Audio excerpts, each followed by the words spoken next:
Hello, YouTube. My name is James Klim. Welcome to Rising Potential. This is Forward Unto Dawn, Part 5 review.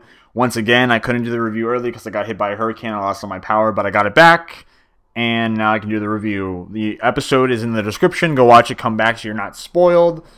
Here are my thoughts, outline, pros, cons, and my overall rating. And then I guess I might do an overall rating of the entire show. I might make a separate video for that, actually. Yeah, I'll just do Part 5, and then I'll make a separate video for the entire series. And if I sound kind of weird, I apologize. I'm doing like 6 commentaries at once, and this is the 3rd commentary I'm doing before I go pick up my Halo 4 copy at the midnight release. So really quick, let's get to the outline. So it starts off with Cortana, continues the Storm Covenant disturbance, which is the Covenant enemy that's going to be in Halo 4. They're called the Storm, or like they're a fraction of the Covenant, and they're called the Storm. Or they're called the Storm. I don't know. They're called the Storm. And she summons herself, and she's about to react, or she's thinking about reactivating Chief from cryosleep. So she's just thinking, I'm going to press the button, and Chief's going to come out, and he's going to save the day. So she's about to activate the button as the Covenant are, I guess, supposedly invading the Forward Unto Dawn. Now we go back to the actual series. We flash back.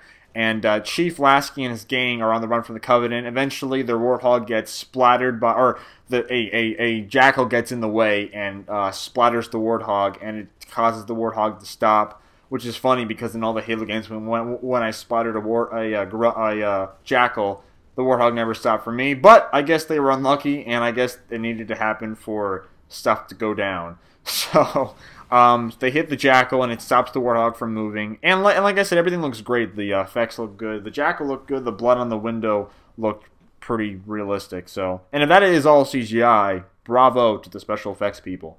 Looks pretty sweet. So the Warthog stops, and Chief covers their backs. And we learn that Chyler, which I believe is her name, Chyler Sylvia, the British chick, Chyler, is that how you say her name? C-H-Y-L-E-R, Chyler. We find out that, she's been impaled by a needle in the stomach, or she's been impaled from a needler, and there's a needle in her stomach. Once again, the needler is the primary killing machine in parts 4 and 5, which beats the energy sword. The energy sword killed Hector and JJ, but the needler wounded Sullivan, killed the commander lady, and is about to kill Chyler. Spoiler. So Chyler's sitting there, she's crying, she's in immense pain. Lasky is trying to save her life, and then Chyler, says it's okay, Lasky. She rips out her dog tags, gives it to Lasky, and she dies from her wounds. She, dies, which is quite sad.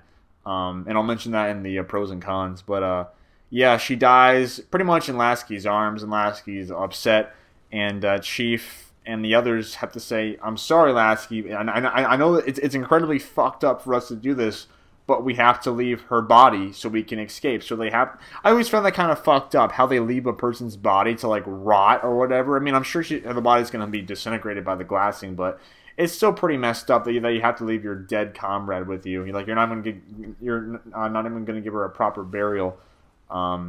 So that really sucks that she died. And I didn't expect her to die. But yeah, she passes on. So Chief Lasky and the others leave her body, of course, and they go to escape. Eventually Lasky runs into Lasky, Chief, and the others are stopped by a hunter, and Lasky runs off, yells Axios, and he creates a diversion to let the others escape. Originally Chief was going to do it, but Lasky just ran off. Which I believe mirrors episode 1, where he runs off, and I think it's the beginning or the end, I forget, but no, probably the end, I think, where he runs off, or no, the beginning, I'm sorry. Somewhere in part 1 he does it, and then a hunter spots him. By the way, the CGI for the hunter looks freaking amazing. Looks better than the Elite, better than all the Covenant. It looks really good. I don't think I saw any grunts in the Forward Unto Dawn. If there were any grunts, let me know. I don't believe I saw. I think it was just Elites, Jackals, and Hunters. I don't think I saw a grunt, but maybe. I don't know. Let me know if you saw any grunts. And the hunter aims his fuel rod and he blasts Lasky and he, falls over the ground. And then Chief eventually runs on top of him and mounts the hunter. And then he sticks a frag grenade in the worm, or like in the hunter's stomach or belly, where like all the worms and like all the weak points, or the exposing his exposing, I guess, flesh is. And then the grenade explodes and, blood splatters everywhere and Chief kills the hunter. Really awesome scene. It looks pretty realistic. I mean, it looks a little bit fake when Chief running's on the hunters. It looks like he's really jumping on a CGI, not a realistic being. But when the hunter blows up, it looks pretty real. I mean, it looks pretty close to being realistic. I know it's really hard to do all that CGI probably, but they did a great job. So Lasky and Chief and the others eventually make it out to the Pelican, and then they leave they leave the area. In the background, we see Covenant ships glassing the area. And they're probably looking for an artifact. I guess that's what the Covenant do now. They just look for artifacts from the Forerunners, and they are the only survivors. And then the two Spartans show their faces. They take off their helmets and show Lasky's friends.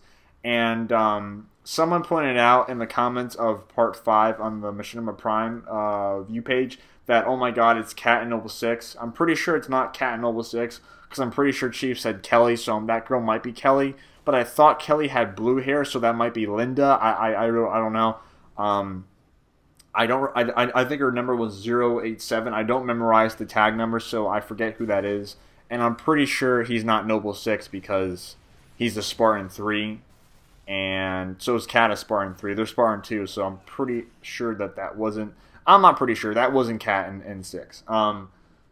Yeah, that wasn't, because they're much younger than the Kelly and Chief. Yeah, that wasn't them. And then eventually Chief thanks Lasky, says, you did a good job, good soldier. And then they fly off, and then Lasky stares, and we see his face staring, pretty much probably soaking up everything that just happened. And then it flashes back to present time where he's in the UNSC Infinity, and he's looking at Chief's distress signal, which probably it's why it triggered the entire Forward Unto Dawn flashback. And he preps himself for cryo sleep. We see like all that like rash reaction, so he's still affected by the cryo, and he gets into cryo sleep and he just goes in with it. And then the UNSC Infinity slips space to what they'll probably be and they'll probably slip space to Requiem in Halo 4, the game. And then it flashes, or then it goes to Cortana, and she's literally about to press the button that's going to activate Chief back into cryo sleep, which of course is the beginning of Halo 4. So that was Part 5 of Forward Unto Dawn.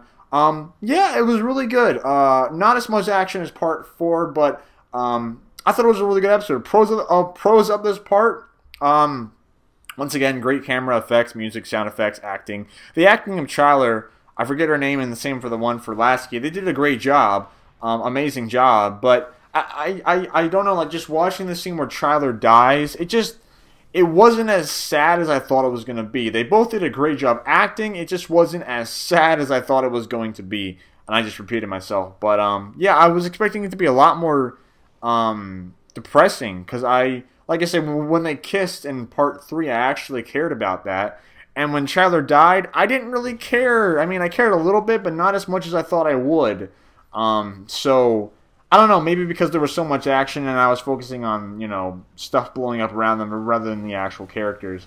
But yeah, the black chick makes it. I'm not sure if that, counts as a black person lives a... well, it's not a zombie apocalypse, but they live all these action. Or maybe that just applies to black people. I mean, black males. But she's a black female, and she made it alive, so I guess that counts for something. Yeah, the CGI for the Hunter looked really good. Really, really good. The CGI for the Elite, like I said, looked kind of shaky up close, but the Hunter up close looks fucking amazing. There is a part, though, where Chief mounts the Hunter, where it looks a little bit fake, but other than that, the CGI for the Hunter looked really, really, really, really, really good. The Jackals look a little bit off, but like I said, I'm not going to bash on the episode because, it must be really hard to make CGI Covenant. So, and like I said, the part where Chief mounts the Hunter looks really cool. It actually reminds me of, there was a video at PAX, I think, where Bungie showed the cut content from Halo Reach, and originally you were going to be able to mount Hunters and pretty much stick grenades inside them. And this is pretty much exactly what Chief does, and I thought that was really cool. I'm not sure if they did that on purpose from the cut content from Reach, or if it was just some random idea. Regardless, the idea was cool, and it looked really nice on camera. Really quick, if you're wondering why I'm sitting in the spot, I got 15 kills, and I want to get a perfection. So yes, I literally sit in the spot for the rest of the gameplay. The cons for this part for me, like I said, regardless of, both actors acting great in that scene with Chyler and Lasky, I didn't feel quite as sad as I thought I was going to feel, but it was still a good scene. And it is unfortunate that she did die. And the two Spartans who show themselves, I think they look really kind of strange, especially the girl. The girl looks really freaking weird, probably because she's been augmented to shit. But I don't know. It just looked kind of odd to me. But like I said, they've been augmented since they were 6, so I can understand why they would be kind of deformed. But it still looked kind of weird to me. So overall, what did I think of Part 5? I thought it was a really good episode. Every episode of Forward Unto Dawn has been really good, and I'm really surprised. Like I said, when I watched the trailer a long time ago, I thought it was going to suck, and I'm happy to say that it didn't suck. I thought the episode was great. I thought the series was great. And I'll probably be making a overview of the entire show coming up. So yeah, I thought it was good. Part 5 was good. What's my favorite part? I love Part 3 because of this, introduction to the Covenant. Part 4 because it has great action, that suspense with the Elite, and Part 5 is good. I think my favorite part is Part 4, just because it's an all-action episode, which is great to see, and I love that scene with the Elite. Awesome. But Part 5, great.